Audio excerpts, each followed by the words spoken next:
Welcome to memoQ in 90 seconds. Today, TM cleanup tips using the translation grid.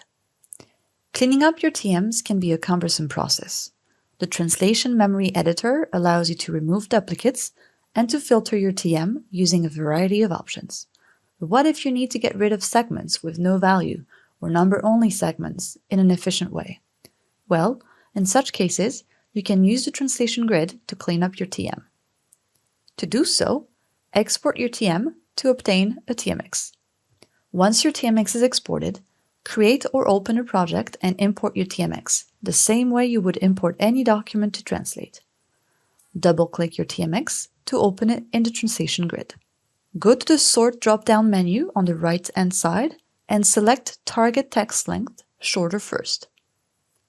Shorter segments are now displayed first. You can select the irrelevant ones and log them.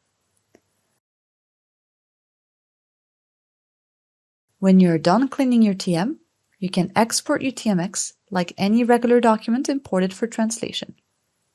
Logged segments will be ignored if you import your TMX in a new TM, so make sure to create a new TM and not to import this TMX into your original one. For a deeper cleaning, you could also use the filtering options of the translation grid or even run QA before you export your TMX. Thanks for watching!